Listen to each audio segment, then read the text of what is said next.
Thank you everyone for being here today. On behalf of SuneraTech, I would like to welcome you all to the knowledge session on DevOps on AWS, continuous integration and continuous delivery. I'm pleased to introduce our subject matter experts as well as our key speakers today, Vipin Gulati and Vishnu Pradeep. Vipin is heading the business division, namely Cloud and Digital Transformation with SuneraTech. He brings over his 16 plus years of experience in across sales, pre-sales, tech consulting, account management, and program management. Vipin specializes in working with CXOs and VPs of customers across industries and building their digital transformation journey using DevOps, cloud, data, AI, ML, and IoT. We also are joined by Vishnu Pradeep, who is a DevOps and IT automation leader with SuneraTech. He brings over his 14 plus years of experience of working on HPC, Linux, IT automation, and DevOps. He has a proven track record of dealing with large cloud migration, as well as handling various automation tools, app modernization, cloud security, etc. I am very keen and excited about the interesting conversation we are about to have. So welcome Vipin and Vishnu, over to you. Right, thank you so much Indra for the introduction. I wasn't aware that I possess so much skills, right? Thank you. Hello guys, good morning, good afternoon, good evening. Thank you so much for having us. Thank you so much for listening to us. We'll try our best to give justice to the time. I hope next 45 minutes will be informative. I have been joined by my co-presenter Vishnu. So Vishnu and I will talk a little bit about DevOps and in particular how DevOps on AWS is a game changer nowadays. I hope you will stay tuned until the end of the session, and I look forward to have interactive participation. If you have any questions, concerns, or any queries you have, please feel free to drop a message or feel free to interrupt as well. So we like to keep it this interactive. Thank you guys. Yeah, let's get started. This is our agenda for today. We'll spend a little bit of time in discussing or talking about what we are offering to our customers, to our existing customers as well as to our new customer. What are the catalog of DevOps services on the table? The second thing we're going to talk about how DevOps, in particular on AWS, gives you a whole tools universe using which you can set up whole CI/CD. You can leverage every single piece of DevOps on the cloud, and cloud adoption has increased the significant adoption in DevOps as well. Next, we'll talk about few benefits. In fact, we have picked up 5 benefits. I think these are the key takeaways you will take from our presentation, and these are the 5 benefits. We will be discussing about how DevOps can help you in cutting down the production release cycle, and it's from drastic reduction from months to weeks to days. And we have worked with a lot of customers in the startup space in particular who are just looking for MVP and going into the market. But even matured organizations like EV manufacturing companies are becoming matured. So they are releasing a product very fast to the market. So we are helping them in cutting down the time. So we'll talk about how you guys can also cut down the production release cycle and with less error, with less challenges. Second, we're going to talk about how you're going to reduce the cost of infrastructure and up to 1/6. It's not an exaggeration. We have a lot of case studies with a lot of customers across even in the oil and gas space who are spending money in billions on the cloud computing. When we pitched in, we started discussing about how we can reduce the cost. So we saved up to 5/6 of the total cost that they were incurring in the environments. So we'll talk about a few of the areas over there as well. And recently we have published 2 articles on LinkedIn. If you stay up to the end of the session, I'll talk about those 2 articles using which if you just read about it, you can take quick takeaways and start implementing in your own domain as well. Third thing we're going to talk about is quite essential, that how DevOps can help you in reducing the friction between Dev and Ops team. Traditionally, Dev teams are not taking ownership of the production issues because they say there's an operations issues, and operations team generally inclined towards a code issue. So that's a traditional problem. So we'll talk a little bit more about how DevOps can help you in overcoming those friction cycles. The fourth thing we're going to talk about how DevOps can help you in improving the productivity and performance, and up to the tune of 10x, means you can save so much time. You can improve the performance of your workloads so much in the cloud that we can easily quote up to 8 to 10x. And it's no exaggeration because we have demonstrated this with one of the customers in energy sector. And it was such a phenomenal case study that we have got it mentioned in AWS reInvent as well. So if you stay tuned up to that point, you will listen from Vishnu how that case study was published in reInvent and how the productivity and performance was improved so much. And last but not the least, we're going to talk a little bit about security because that has become a paramount uh, topic of interest for all the CXOs and VPs, how you can enable securities in whatever you're doing in DevOps. Nowadays we're talking about shifting left methodology of putting the security right in between DevOps. So in our experience of working with customers, so if I keep a benchmark of 100 as a normal security risk, so we were able to reduce up to 80% of the risk. So that's the statistics. These statistics are not from any research report. These statistics are the statistics from our case studies.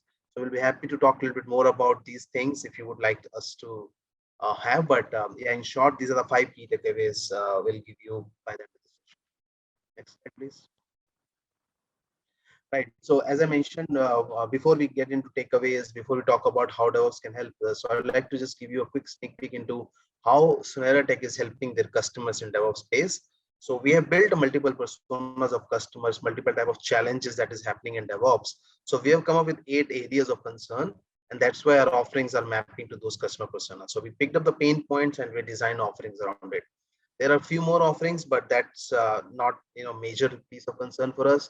So we are going into the market saying that these are the 8 areas you have identified. If any of those areas resonates to us, yeah, SuneraTech would be the right partner. Right? Let me talk about those offerings. First is multi-cloud adoption. I guess you might have heard about Flexera, who is a big research company. They have recently published in 2022 the State of Cloud report, and they have been publishing the same information for last 5 years that more than 70 to 80% of the companies are one way or the other adopting multi-cloud. So that is why we have come up with a multi-cloud adoption as one of the singular offering, in which we help customers in adopting not just one cloud. It could be multiple cloud. It could be AWS plus with a combination of Azure. It's combination of Azure versus Oracle, right? So any combination uh, that makes that makes a relevance to your environment. So we help in adopting it. And the critical reason for coming up with this offering is a lot of our customers has discussed with us, stating that when I'm adopting a single cloud, I find it challenging to manage it. Now, if I add another cloud, it will become even more difficult because I don't have resources, I don't have talent, I don't have change management process. So that's why multi-cloud adoption is one of our top offering we offer to the customers. We have a huge people available in our company who are certified across multiple clouds. That's why we when we speak to customer, we give them a lot of confidence that if multi-cloud makes sense for you, this is the right offering. The second thing we offer is DevOps maturity assessment. As with the advent of cloud, the adoption of DevOps has picked up significantly. But the problem with that is a lot of people has moved to the DevOps, but they don't know in what state they are in. There are four or five, maturity model that we have designed, starting from no DevOps to optimized DevOps, right? So we have developed a framework, so using which we come up, we understand what's your technology landscape, how you're adopting DevOps, what are the practices that is being the best in the market, and where do you stand. So then we give you the scoring, and based on the discussion, we build a roadmap also that how you can go up to the higher levels. Third thing, DevOps as a service, similar to cloud offerings of infra as a service platform and software as a service. So we offer DevOps as a service as one of the offering that no matter what's happening in DevOps, you focus on your core product development. We take care of your product management. We will take care of release cycles. We take care of all code branching strategies to the deployment, all the challenges we take care. So we offer you a service. Fourth thing is containers and Kubernetes. We have categorized that as a separate offering because some of our customers have reached out to us stating that we are moving from monolithic to microservices, or we are already buying microservices architecture from the market. So can you help us in managing? So it's about, if it's about migration, we can help in migration from monolithic to microservices. And if it's just about managing, then we also have an offering for that. Fifth thing, I already mentioned about DevSecOps. So we help you in building the pipeline, completely integrated, security sitting right in between that, by the time it goes to the operations, you don't need to worry about security. Sixth thing we're offering to our small segment of customer is serverless computing, because that is still being being experimented, being utilized. So we have created a separate offering for function as service, or using serverless in whatever capacity you are looking. So we help you in assessing which components can become serverless so that you don't need to pay for it, right? So it helps in significant cost saving as well. And last, seventh is quite popular as well, ISC. So we offer services using CloudFormation, Bicep, or Terraform to completely automate your infra code. And we take infra code to the next level. For example, recently we have worked with a customer in which we have created templates.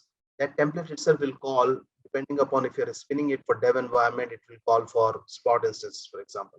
If you're bringing it a QA, it will call for reserved instances. So we have automated up to that level that developers don't need to worry about which type of instances, which type of networking configuration they have to use. You just single click, you have a template, you will have everything up and running. Last but not the least is about monitoring. It's an advanced way of monitoring. We are saying observability, in which we bring a little bit of AI and ML flavors, in which we predict the outages, we predict the bottlenecks, and then we prevent that from happening even advanced. So these are the 8 offerings we offer. Each offering has huge depth in it, but we cannot cover all of them in this call, but feel free to reach out to us to discuss any of these offerings with us. Next slide, please.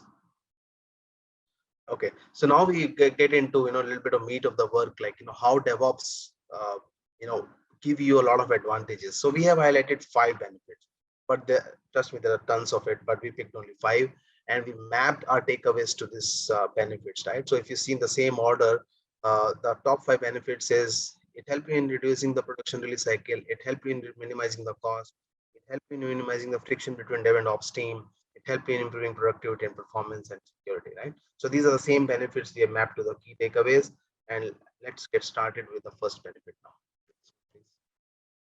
Right. So the first one is how product lifecycle is being impacted, or how product lifecycle is being minimized when we adopt DevOps. If you see from left to right, so before DevOps, what was the state, and after DevOps, what was the state? Before the DevOps was invented, right? So we used to have 3 different teams or 4 different teams working in silos. Dev team, they work on building the code, and then they wait, right? So that's what the first error says. And then once you check in the code, it goes into the build phase. After the build phase, you have to wait. So then there will be someone else who will pick up the code and then deploy. And then you have to deploy in multiple environments, right? So sometimes you have a different teams for each of the environment, right? Up to the production. So each of these things, when you work in silos, so there's a lot of error prone. It was consuming a lot of time. It requires a lot of coordination. It makes the whole job difficult. We were happily doing all of these things because we were trying to improve each of the processes. But with the advent of DevOps, I don't need to improve each of these areas. I am focusing on integrating these areas so that I don't need to worry about all of these frictions that are happening between different teams. I don't need to get into different teams talking about different problems, right? So once all of these are integrated, we should focus on the right hand side, right? So the whole times of weeks of days has been shrinked into hours. It's not just about the time you're saving, it's about the benefits that you're driving out of it, right? So there's no tussle between dev and ops team. They're able to release product faster. Faster product release means multiple other benefits, like you can realize your revenue faster, you can adopt you can respond to the market changes faster, and so on and so forth, right? So this is the first benefit we'd like to highlight, and in the following slides and the following slide after, Vishnu will give you a little bit demo also. I mean, we have recorded the demo in the interest of time, because sometimes technology plays weird, so that's why we recorded it. So Vishnu will talk about how this DevOps benefits of product release cycle works. Having said that, feel free to interrupt, feel free to ask any questions. So I'll hand it over to Vishnu from here. Over to you, Vishnu. Hey, thanks, Vipin, for that wonderful introduction to DevOps. Very good morning and very good evening, everyone. So now that we have the key benefits and all the discussions about that, let me start my discussion with what AWS has to offer regarding DevOps on their platform, right? So next slide, please. Yeah. So the main pillars for DevOps is, the first one would be obviously, where do you host your code? Where do you keep your application code, right? So you obviously need to have a code repository where you store your code, and AWS has an engine called Code Commit, where it provides you the space to host your code. And the second stage, of course, would be to have the build around your code, right? So that's where AWS has the code built around it. The direct byproduct of that would be your artifacts, whether your AMI or your container images, they're all created. And to store these particular images, we have them, you can have them as saved as artifacts or as container registries in your ECR registry, right? The next would come into the deploy cycle, where your images or whatever it's built has to get deployed now to a running instance or into a dedicated AWS platform that is there. So the main platforms that where the deployment happens in AWS are either it's directly deployed into your EC2 instances, or it can be ECS or EKS container orchestration services, or it can be straight away of functions, the AWS Lambda functions. You can leverage them as also as an end deployment platform, right? So what we will do is we will have a quick demonstration on how this entire cycle is achieved, right? Or how it is flown through the AWS tools. And going with that, we'll explain how quick it is for us, or how easy it is for us to deploy a pipeline in AWS. Right? So let's going for the demo. Let's start with the demo.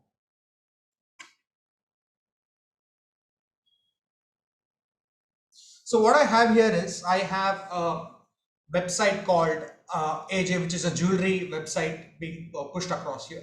I also have a load balancer which loads this particular container serverless environment. By the way, the target is running on Fargate, right? So what we're going to do is we're going to do a small code commit change here, which effectively changes my website AJ jewelry into another website called Nolo, right?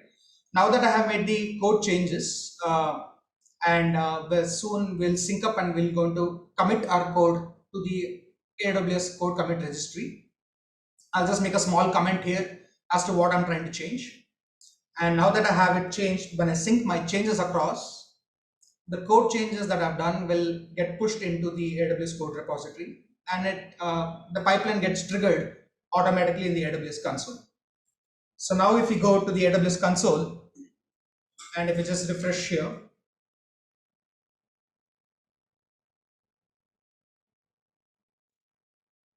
we see that the code has been picked up, the code commit has been picked up, and already it's in progress and it's triggered just now, right? Now that this has been triggered, we can see the following steps as to what happens. Before that, I'll just like to show you the repository that we have. So we have the repository built for Nolo and AJ, and there are a few YAML files and the Docker file which is specified here for the pipeline to work, right? Now, if you go to the build projects, you will see when the project was executed. You can see that just now there is one in progress. Right? This is the build which is already started which is kicked off. Now, if you go back to the main pipeline, and if you look at the pipeline which we just deployed, you will see the stages that it has passed through. You can already see that the source has been parsed, which means the code has been validated and the build is already begun, right? So you can see on top that the build has just started just now. And if you go to the details of it, AWS does provide a detailed trail of logs. We can tail the logs to see exactly which stage we are at and what's happening with our current push, right? So you get detailed analysis on the logs as to what are the steps executed, what is happening with your code. So you will get a complete build logs out of it. We can also parse these logs when it comes to the observability platform. We'll talk about it a little later. Now that you see that the build phase is complete, it pushes to the next stage, which is of course the deployment stage. And now the deployment will take it usually a few minutes, but we're going to accelerate the process here. And if you see that now, at the back end, you can see that the Fargate cluster I was talking about has picked up the new build, and it's going to kick off pushing it to the Fargate services, right? So just in a couple of minutes, we should have the build ready and the deployment ready.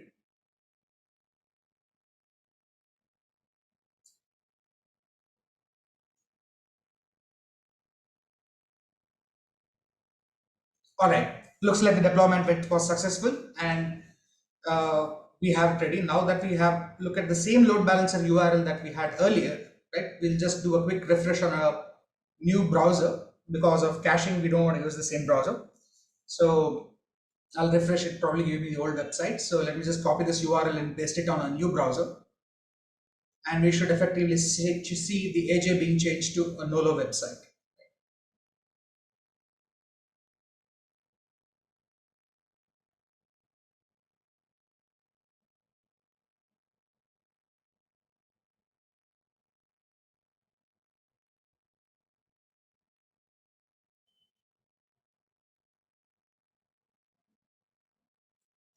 And there we go. Just like that, you have a complete swap of code, which was completely handled by the AWS code build, right? So you saw that from a code commit change, how the entire process was automated, the code was picked up, the entire build was done just in a matter of few minutes, right? So this is the advancement that DevOps brings about into the entire product of SDLC, right? That's how the entire process gets fastened up, and this is how you leverage DevOps into the modern world.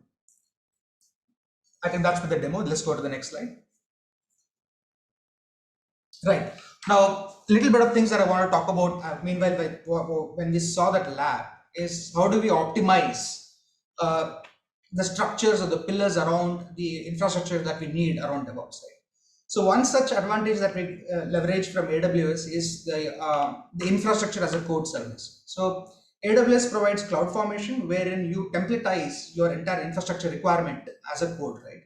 So what this does is you generally restrict the usage of your resources, which means I will not leverage my team to exceed a threshold of a resource that is not that should not be available to. For example, it should be a larger instance or a smaller instance or a certain load balancer capacities that should not exceed. So the advantage we get here is we code these limitations into the code so that the parameters that they're allowed to use and leverage comes as a fixed template or in the format manner.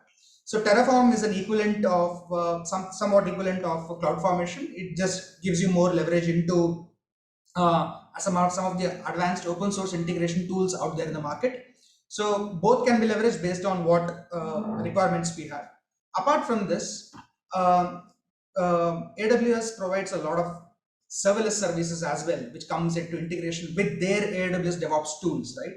So apart from the compute that we saw, the Fargate we just saw as a target, for any notifications, for the approval cycles if required, there is SQS SNS services where notifications are sent to the end user for approvals. There are direct out-of-the-box API integration gateways for your EKS clusters, right? There are key management services where your sensitive information are well secured and not exposed within the code, right? And you have, of course, the backend database services also, Aurora, which is completely serverless. And you also have Kinesis and Athena for advanced analytics. Right? This is some of the serverless services that we have in AWS. Next slide, please. Now, talking about infrastructure as a code in the previous slide, the on the left side, what you can see is a fixed template, a parameter for CloudFormation. And as you can see that one of my instance here is limited either from an M4 large or all the way till an R5D24X large. These are the only instances that can be leveraged because the code is fixated at what you can use. So this is how we achieve that limitation across the resources that you have.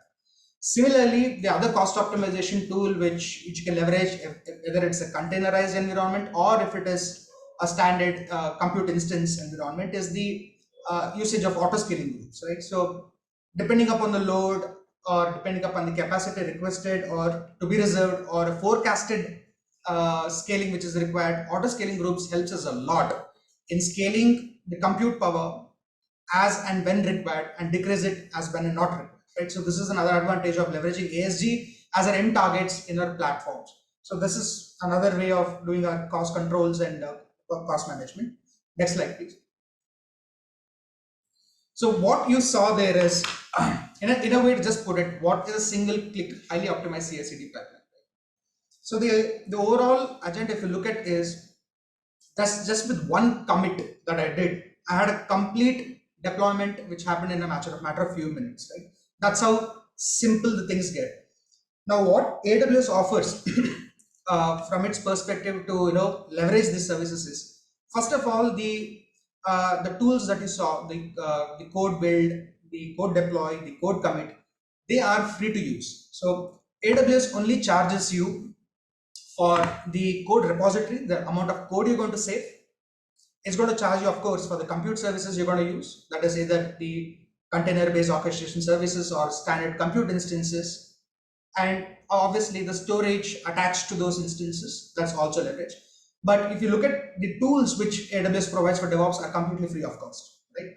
So apart from that, what AWS gives you as an initial, not an initial, it is on a permanent basis, is they give you 50 GB of storage on your code repository, and they commit to 10,000 pull or push requests to your Git repositories. So each time you are pushing or you're pulling your code from the Git repos up to 10K, it's free of cost per month for 5 administrators. And if in case there's another administrator involved there, it's as low as a charge of just $1 per user per month. Right? And also there are AWS has out of the box API integrations, so they encourage and they allow you to have other tools also integrated. It can be some, we will come into the DevSecOps piece where I'll show you some third-party tools integrated into a CI/CD pipeline. And also the cost benefits that you get when you have serverless and Lambda functions or any other, as I showed you Fargate as a target, where you pay only for the compute resource used. That's the other cost advantage that comes out of the AWS source. Next slide. Yeah, so guys, cost optimization is generally we call it as a target state for customer, in which we put this cost optimization in autopilot mode. Vishnu has covered 3 or 4 avenues using which you can do cost optimization, but there is a plethora of more options are there using which you can do the cost optimization. And in fact, recent research from Flexera also states that 30% of the cloud spend is getting wasted across almost all organizations. Right? So when we are working with our customers across the globe, so they also highlighted this is one of the pain point, and that is the reason we have just released one of another offering we call it as cost optimization exercise, using which we are doing a 3-step methodology. Like before we start talking about cost optimization, we have to first do the visibility, like you should know what you need to control. The second thing is we put all the controls around it. I think Vishnu has mentioned a couple of the controls about auto scaling and using right EC2 instances, right? And the third thing we do is the cost optimization. And then once we apply this cost optimization exercise across your workloads, we put this in the autopilot mode so that you don't need to repeat this cost optimization exercise ever, right? I didn't even mention about cost optimization when I was presenting offering, because we have yesterday launched that offering and we are reaching out to our customers, and our customers are more than happy. We will also give you a feel at the end of the discussion that how we are doing this cost optimization. If you are interested in exploring that exercise with us, we'll be happy to talk more about it. In the next slide, I just put a framework that we have developed for our existing customers to reach out. We'll be happy to leverage the same framework for all of you guys as well if you need. The next slide, please. Yeah, so this is what I was saying. Optimization, we talked about optimization, but before we talk about optimization, we have to make sure that we have enough visibility in your accounts. We should have enough control in your account. Only then we can move into the optimization phase. So happy to talk this 3-phase cost optimization in more detail. Happy to reach out to you. Feel free to reach out to us if you have any questions around cost optimization, because this is one of the burning need across customers, that once they move to the cloud, the cost really becomes very difficult to control. So using our methodology, I hope you will be able to save up to 30% of the cost. That's what we are quoting.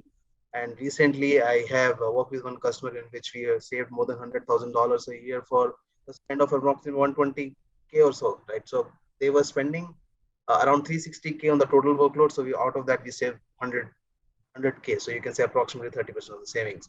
So we'll be able to use the same framework across customers. Happy to reach out to you. All right, that's what I wanted to pitch. Back to you, Vishnu. Thanks, Vipin. So with that, let's cover the important phase of security integrated into DevOps, or what we call as DevSecOps. Right? So sorry. Before that, let's talk about the zero friction that Vipin earlier talked about. So what is the seamless integration between Dev and Ops? Right? So what we see as a current challenge across the industry is on an ideal basis, you will have executives, middle managers, engineers as a part of the process of having an application deployed. Right? So what you usually see is there are within the engineer department, the network guy will blame, saying that the security was not appropriate for this. The security guy will say the release was not proper. The application developer will say, no, the required resources were not provisioned appropriately as per required.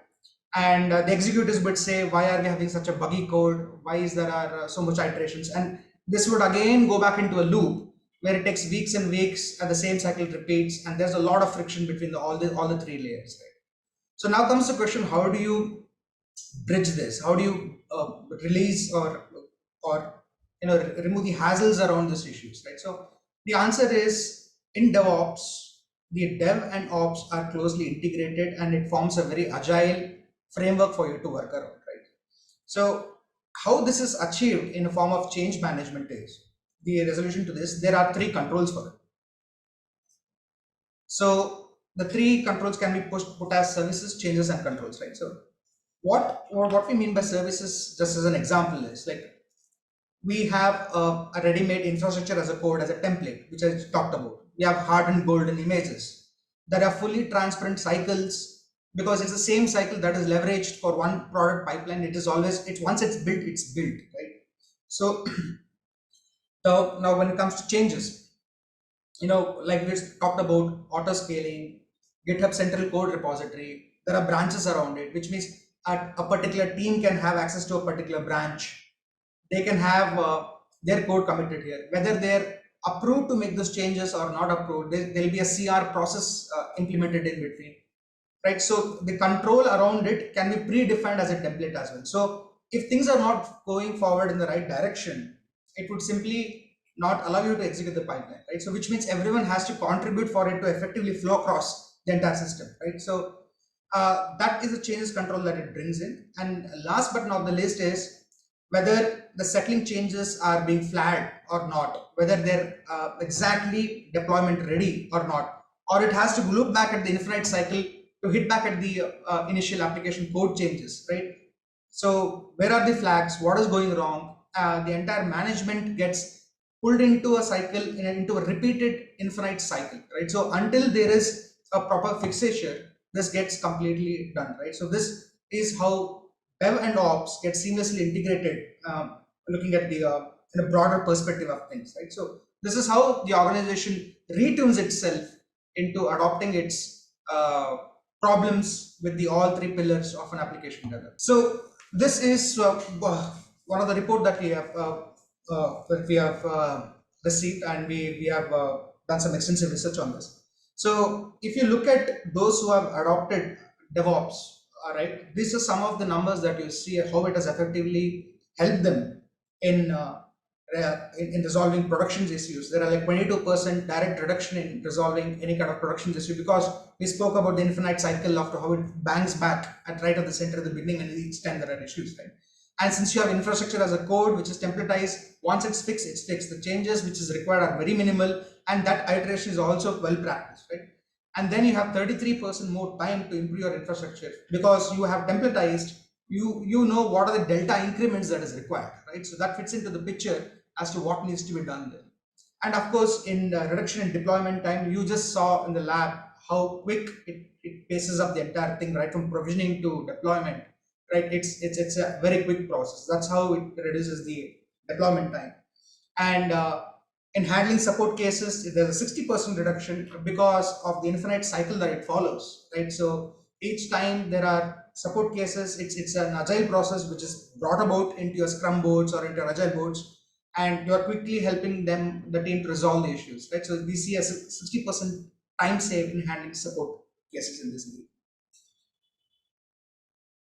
Yeah, so guys, these statistics that you see on this, right? This is captured one time, but this has been on the rise ever since the pandemic has kicked in. And if you see only one of the parameter, right, 33% more time to improve infrastructure.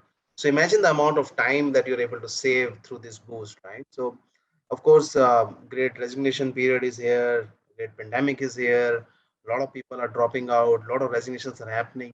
So the more you adopt DevOps, the more you will be able to use it for the advantage of addressing even the talent need, because it hits the productivity straight away, and performance, of course, performance across the workloads, right? And that is the reason I mentioned at the beginning of the slide, and how you can use DevOps to go up to 10x. So probably Vishnu, if you just spend some 1 minute or so to talk about one of the case study in energy sector that got mentioned into AWS reInvent. So how that case study or how that customer was able to leverage DevOps on AWS to improve up to 10x. Sure, sure. Thank you. So one such use case where we saw, across all these four pillars where we improved a lot of efficiency across was the customer who was from energy sector. And the requirement was IoT, and the customer had a lot of IoT sensors sending a lot of data. And each week they had new IoT sensors deployed across different geographical locations, which picks up the data around that area and it starts pumping the data into an AWS EMR big data lake source.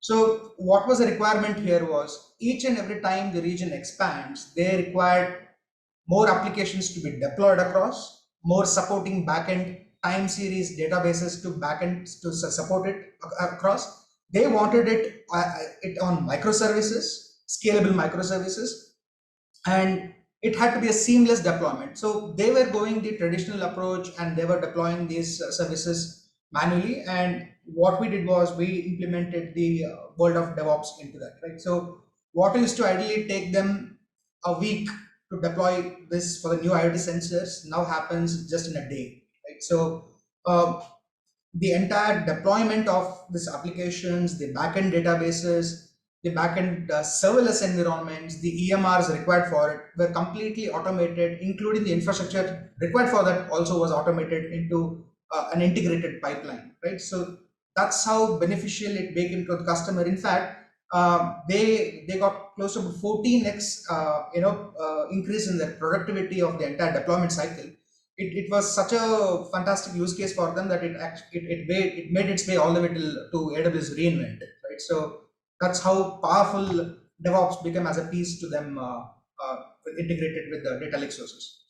Yeah, thank you, Vishnu. So guys, if you are from energy sector and if you are having any of those challenges about how you are leveraging IoT data, and if you are stuck with, or if you need any improvement in performance and productivity, feel free to reach out to us. We'll be happy to discuss about that case study in detail. We'll be happy to share that case study with you as well.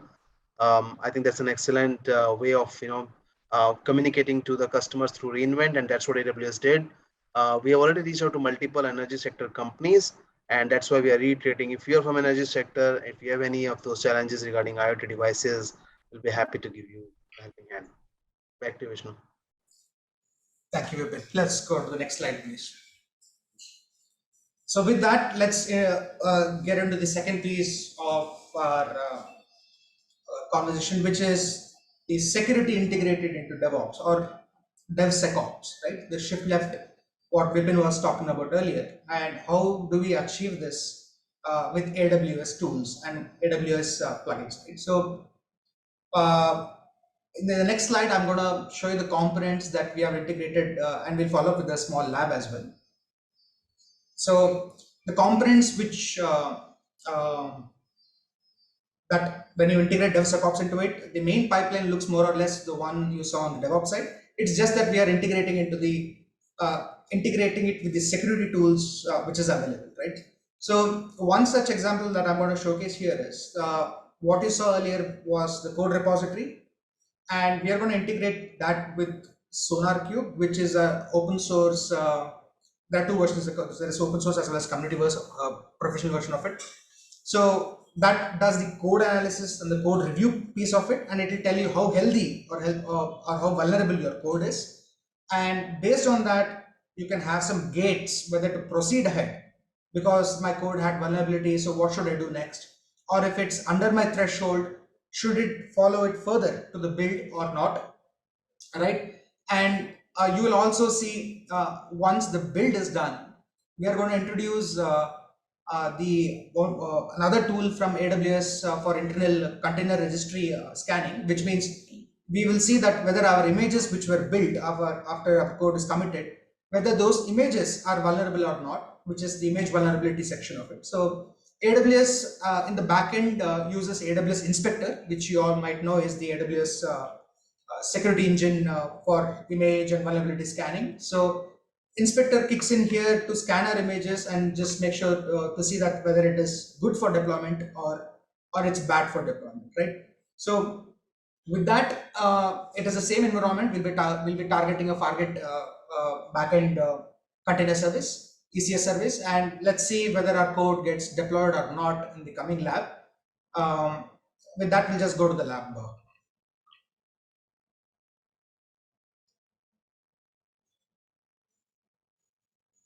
So as you can see, remember we were on the no-load deployment, which we did in the first pipeline execution. So we are currently at this website, right? So what we're going to do is we're going to change it back to the first iteration where we have the AJ code, right? So we're going to save this code and commit and send it across. However, you will see this time that there are AWS integrates more services on the integration of this DevOps deployment, right? So as I sync changes and make the final commitment to the code, the pipeline also will get triggered automatically.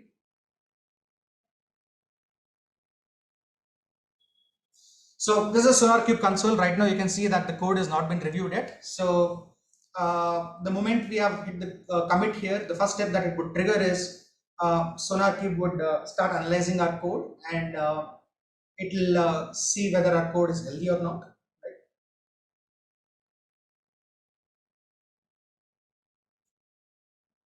Just to show you the pipeline, that the pipeline is triggered, the DevSecOps pipeline is just triggered just now, right?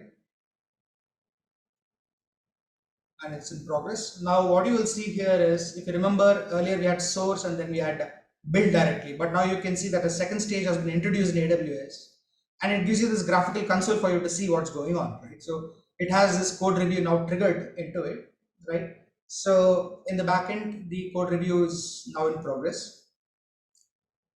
And very soon you will see that the code review, the output of the code review will be displayed in our SonarCube console.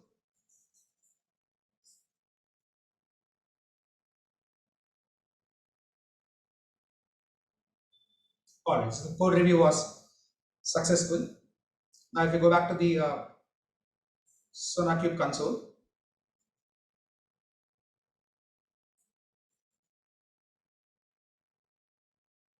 let me just refresh this page.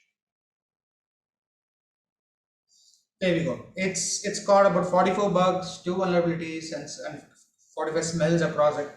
And it can give us detailed issues and sometimes remediation also as to where the code was buggy, whether it is within our limits. We can also apply quality gates whether to proceed further with this vulnerability code or not. And it will give you details on exactly where your code is vulnerable and what went wrong, right? So this kind of gives you a code review as well as a remediation platform. So with this, what we've done is in this pipeline, I have allowed the build to go ahead with this amount of bugs that it's caught, right? So that we can identify what happens in the next stage of the security. That is my image which is built is vulnerable or is it clean, right? So we will see what happens when the image gets built and whether it is a healthy image or not. Now you see that it's come to the build stage.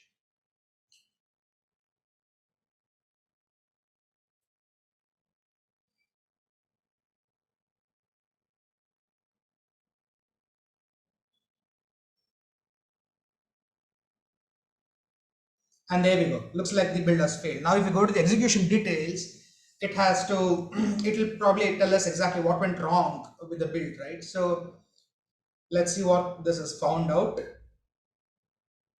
As you can see, there are 2 messages. The Docker image contains vulnerabilities at critical or high level, and the build is failed due to vulnerabilities in image, right? So the build went on a fail because it found vulnerabilities in image. And now let's see what this image's vulnerabilities were, right? So if you see the image that got built right now is the latest image, which you can see on top. This is the image it got built. So if you scroll on the right side here, you will see what are those vulnerabilities it detected, right? So AWS Inspector clearly says that there are 3 critical, 11 high, and 23 medium errors. And if you scroll down, you will show the description of the error messages which it has caught, right? So effectively now if we reload the load balancer also, you will see that the code has not been deployed. It has been halted because vulnerabilities were found at the build stage, right? So you have Gate in code repository itself, and you had Gate on the image vulnerability as well. So in this case, the image vulnerability was the showstopper for us, and it stopped the execution for us. This can be integrated into your SNS services also. In fact, it has just triggered an email to me, which sends back saying that the image build has failed because there is a vulnerability which has been caught. Right. So this is how you see that we AWS leverages its APIs for you to integrate tools from various sectors, whether commercial or open source, and you can have more security framework around DevOps, right? So that's the advantage you get of having security integrated into DevOps, and AWS provides a platform for you to do that, right? With that, we are end of the lab. Next slide, please. So apart from that, there are a few other tools also which can be leveraged around what the demonstration we have seen, right? So like most of you know, AWS has the CloudWatch events, and there is CloudWatch Insights as well, which provides detailed level of events that has happened, and you did see the logs when we initially triggered the both the pipelines, right? So those are all the logs that it fetches from the CloudWatch log, and the events, as you saw, the failure and the success. So they all get triggered from this services which AWS provides. Apart from that, for auditing also, you have CloudTrail, which is a pure auditing service that AWS provides. And we have leveraged a lot of IAM here to shadow whatever access was required for some of the tools that we demonstrated. We have made policies attached to this so that they leverage this and they access it around it. And there is AWS config also, just to make sure that your configurations which you set across your entire DevOps environment, or any environment for that matter, is properly configured or not. That's what it does. And from the operation services side, if you see, we have Security Hub, we have CloudFormation, which I demonstrated earlier, and we have the system parameter store also. Like I mentioned, your API keys, your secrets, your passwords in your codes, they need not be exposed anywhere, right? You can leverage the SSM for that, which securely encrypts your passwords and keys, and it provides the decryption on the fly when required, whenever you run your code across, right? So it makes sure that your secrets are absolutely safe. That's around the pillars around it.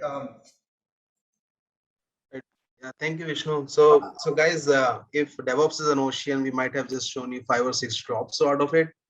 I mean, when we work with customers, we realize there are many other strategies using which we can adopt DevOps. There are many other pain points that we can talk about. But in the interest of time, we have picked top 5, and I hope we have done justice to your time to see those pain points. And as I promised at the beginning of the call, that we have recently published 2 articles on LinkedIn. And as those articles, if you read, those will help you in really doing some little quick bits in your own environment. So maybe you can see on the next slide, Rajan, please. Yeah, so guys, these are the 2 blogs that we have written.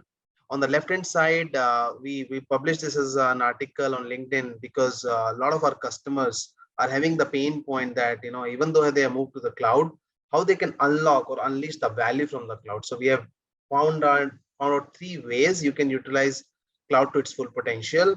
I think if you read about it, you will be able to implement some of the principles that you find that is available in our findings, apply to your own companies, and you will see a difference in the whole approach. And on the right hand side, another blog is written about how to address a top cloud initiative for 6 years in a row. And this ties back to the same discussion that I happened to discuss about cost optimization, and we have launched an offering around it. Because statistics don't lie, right? 30% of the cloud spend getting wasted means who is getting benefit out of it? Only cloud providers, right? So that is the reason why research companies years after years are writing about it, how cost optimization is one of the topmost initiative across all industries. All CIOs and VPs of the organization are addressing this as a top concern. And this is not our statistics. Research companies, including McKinsey and Flexera, are highlighting this as a pain point. That is the reason we have published as an article. So we'll give you this link when we'll be sharing the presentation. So feel free to go through it and put your questions across to us. We'll be happy to help to discuss more about it. Yeah, with that being said, I'll hand it over to Indra, and I hope we will have done justice to your time. Thank you. Thank you, guys. Thank you, Vipin. Thank you, Vishnu. I'm sure it was insightful for all our listeners. And I would like to thank you for everyone's attention. And just to, before conclude, if any of the above mentioned topics resonates with you and any of the challenges that you have faced, please do feel free to write to Vishnu or Vipin. We have their email IDs coming up. And you can also drop in your email IDs in the chat, and we'll ensure that somebody gets in touch with you as soon as possible. We do have a few queries that came up in the Q&A as well as the chat that has already been answered. If there is any query that needs to be addressed, the forum is open for Q&A. You can either raise your hand and ask live, or you may just type it in the chat box and we will take it up right away. Okay, so with this, we bring the session to a conclusion. And thank you, Vishnu and Vipin again. And as a part of the follow-up, the teams will reach out to you for a feedback form for you to just share your thoughts with us, how the session was and how we can do it better. And of course, for any kind of a solution specific, the SuneraTech team will be in touch with you. Thank you, everyone. And we wish you a very good day today. Thank you. And thanks a lot, guys. Thank you for joining. Bye-bye.